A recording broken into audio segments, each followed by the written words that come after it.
Hey everybody, welcome to the Highlights channel of The Ranveer Show. It's TRS Clips, your one-stop shop when it comes to fast knowledge gathering. Enjoy. When Aurangzeb came to the power, he came to the power by eliminating all his brothers. That is also a very interesting story, how he eliminated Murad, how he eliminated Shah Shuja. So It was always sly tactics. no sly tactics. No, it was war, face-to-face war. Jaswant Singh Rathod went and joined Shah Shuja afterwards. And Suleiman Shikho, Dara Shikho's son, also joined Shah Shuja. And how they were massacred. It's an interesting story. Finally, Shah Shuja, they said, he was killed by the cannibals of Arakan. That is beyond cannibals. Those who eat humans, Humans What? eat. I mean, I know what cannibals are, but this was there around the subcontinent. Yes. Where? This is history, There are many hypotheses of how Shah Shuja died. And one of the strong hypotheses is after he was driven by Aurangzeb's forces deep into Bengal and again deeper into that, he was caught by cannibal people and his entire family was eaten. That's the story. This is modern day Bangladesh. I don't know. Arakan, they call it. Arakan. This must be like. Maybe it was not even Bangladesh, beyond that. Burma, that side, perhaps. Wow. So, yeah. So, that is, they are very wild, which is known as very wild, not northeast frontiers, very wild. This is probably beyond the modern Indian border. So, beyond the modern borders. Wow. There was cannibalism as recently as then. One of the hypotheses is that he was killed. Now, nobody knows how he was killed. So, this is what the historian says. This is what Yadunath Sarkar, Sir Yadunath Sarkar says. Wow. Okay. Yep. I'm blown away by this cannibalism angle. Yeah. Just that side note to you as a co-creator, because you're also a creative professional. The modern day audience loves dark concepts like this about cannibalism and also. But it's there in my book. And there is darker concept and why Shivrai did not become a Mansabdar of the Mughals. Let's have that in the next episode. Yes. Because this one's more centric about Aurangzeb. Yes. So he took on his remaining brothers in battle, defeated them, I'm sure gave them torturous deaths. I will tell you, describe a battle with Shah Shuja if you have time. We have all the time, ma'am. So, Shah Shuja was very confident. He came, I don't know where exactly, there is a town in north where they fought this battle. I don't remember the name of the town. But what he did, he made 3 big elephants. He made them, they also give the elephants post and make them, they come on heat or something like that. They become wild, the elephants. Then what is post? Post is opium. Wow. Okay. Post is this is the Pousht, post. Okay. So this opium and what they do, they tie a kind of round iron balls with spikes. Tens or 20 iron balls, they tie to a chain and tie that chain to the trunk of the elephant. And they are left free into the enemy ranks. And then these trunks go round. And those who get hit by those spiked balls instantly killed. So they leave behind dead bodies and they run. So such elephants were left into Aurangzeb's army. But you have to read my book. I'm not going to tell you the entire story. Somebody has to buy my book and read also. I think you're going to get a sold out kind of situation with all your books after these podcasts. Yeah, so this is come in Frontiers, the historical fiction, how that war was fought.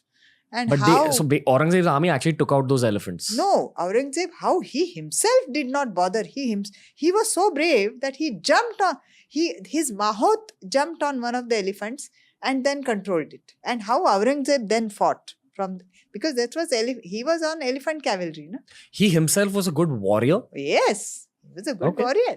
So he had earned his right to be on the throne in some ways. I feel in some ways. Okay. I feel. So it's not this whole, just, No, kyunki saas bhi kabhi bahut hi sly tactic. Nahi, It was like a whole all out, I'm a good warrior, I'm a good politician. I'm a good warrior, I'm a good politician. I've been on the battlefield, I've learned the tactics, I've been on the hardest parts in northwest frontiers as well as in the Deccan. And my brothers, one is a drunkard, one is a womanizer, one is lost in philosophy of Hindus and religious philosophy. And So- this was... And if I don't kill them, my 4 wives and my children are going to be in the dungeon, snakes are going to be there, and I'll be killed. So what do I do? This is a fantastic picture you're drawing out of the villain of our story. I don't see anybody as a villain. You can go on with the story. So then Aurangzeb actually earned the throne, and he imprisoned his father, and everybody was killed. Murad was imprisoned. His own son, Muhammad Sultan, his own son, the oldest son, also was imprisoned. His own son, because he also went and joined Shah Shuja, the uncle. He was imprisoned. They all died in Gwalior Fort. Suleiman Shikho, Dara Shikho's son, died by opium overdose. Murad, his own brother, died. He was hung. There was a trial on Murad. I think he was hung. And Muhammad Sultan, his own firstborn, Aurangzeb's firstborn son, died of depression at the age of 36. Died of depression. He became depressed. But how do you die of that? Yeah, you die of depression. You get heart attack. Your immunity goes down. You are vulnerable to everything. I have written a book on depression and immunity, exploring immunity just now. So you ask me now. This is the story. This is how Aurangzeb came to the throne. He got the throne. When he got the throne, he was the Mughal Empire was at its peak. Okay, they were getting 12 million rupees in Shetsara, the tax on agriculture. And they had, when he came on power, there were 8,000 mansabdars and 200,000 heavy duty cavalrymen. And then there were 40,000 artillerymen. And the artillerymen were trained under the Portuguese. They had lightweight cannon, not the huge cannon mounted on elephants. They had lightweight cannon which could be, shifted from one place on the battlefield to another place, which were mounted on the horses. So they were very well equipped. When you fire cannon, what actually would happen? See, there are 2 ways. Either you can fire explosives from the cannon, or then there are cannonball.